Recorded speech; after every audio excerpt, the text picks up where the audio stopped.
Summer break for a district administrator evaporates in a matter of weeks. You have a shrinking window to lock in master schedules, balance budgets, and finalize staffing before the first bell rings. Because time is so scarce, most of that summer prep goes straight toward core mandates. You are reviewing reading curriculum, finalizing math interventions, and making sure buses run. But in the middle of that triage process, one massive department almost always gets overlooked: physical education. In many districts, PE is treated mainly as a logistical lever. It exists on the spreadsheet to make sure classroom teachers get their mandated planning periods. Treating PE as a glorified placeholder does solve a scheduling problem, but it wastes an opportunity to build motor skills, health habits, and student confidence before the school year even starts.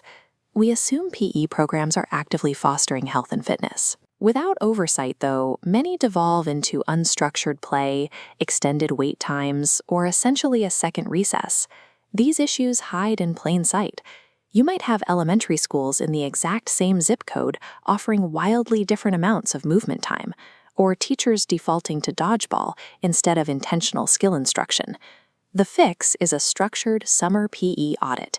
It is a straightforward, evidence-based review that evaluates whether students are getting fair access, quality instruction, and the right support. You have to ask yourself, is dedicating your limited summer hours to a non-tested subject worth the effort, or does it pull focus from core academics? If you skip the review, you risk enabling systemic inequities across your campuses. You also bleed thousands of instructional minutes a year to kids standing in lines waiting for a turn. A neglected program yields bored, disengaged students.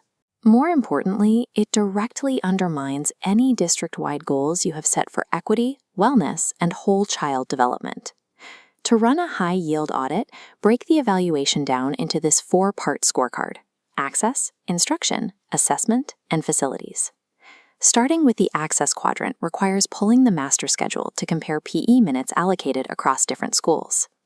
Looking at these numbers side by side often reveals stark disparities, showing exactly which student demographics are being shortchanged on movement time. Finding these gaps means you have to fix them. That often forces leaders to undertake difficult, politically sensitive overhauls of the master schedule to balance out the minutes. Next is instructional time use. Here, you are evaluating the curriculum to see if teachers are using evidence-based practices like skill progression, or if large chunks of class are lost to waiting and transitions. The goal is to move a program away from simple supervision and toward intentional motor skill building, what educators call physical literacy. If your audit uncovers high stand-around time, the district will need to redirect budget and days into professional development to help staff retrain their instructional approach. Fixing scheduling gaps and tightening instruction requires heavy administrative lifting, but doing so reclaims hundreds of hours of legitimate, active learning time for your students. The third pillar of the audit looks at meaningful assessment. You need to review grading practices to ensure they track actual skill development and comprehension, rather than just giving a student an A for showing up in the right gym clothes. Proper assessment generates objective data on student growth, helping teachers pinpoint exactly where kids need more physical support. Be prepared for pushback. Enforcing objective rubrics usually generates friction with veteran staff who are accustomed to subjective grading, and they will need strong administrative backing to make the shift. The fourth and final pillar of the audit covers equipment and facilities. Conducting a basic inventory check across your campuses ensures you have a safe environment where all students can participate simultaneously, rather than sitting on the bleachers waiting for a single basketball. The downside of checking the inventory is that you will find gaps.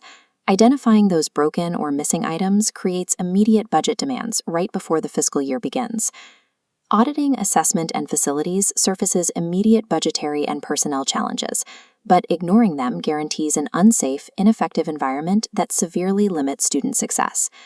Pulling master schedules, reviewing rubrics, and checking equipment inventories doesn't require a massive task force. The review process itself is simple and low cost.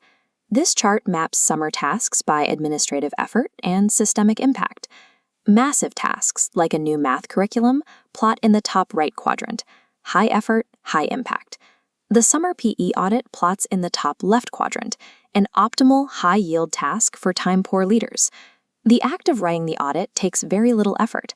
However, the generated data will force you to make critical decisions about district equity and budgets. The ideal candidate to execute this 4-part audit is a leader prioritizing whole child development, student attendance, and overall school climate. If your marketing materials claim to care about student wellness, you need to run this audit. It aligns your actual on-the-ground practice with the promises you make to parents. There is an exception. If your district is navigating a crisis-level leadership transition or a massive budget freeze, the full review might overextend your team. If you are in crisis mode, run a stripped-down, access-only audit. Check the schedules to ensure every student has equal time. That is the bare minimum required to avoid equity compliance violations. A structured summer audit prevents you from discovering a failing physical education program late in November. Instead, the summer audit gives you the early visibility you need to ensure equitable physical literacy from day one.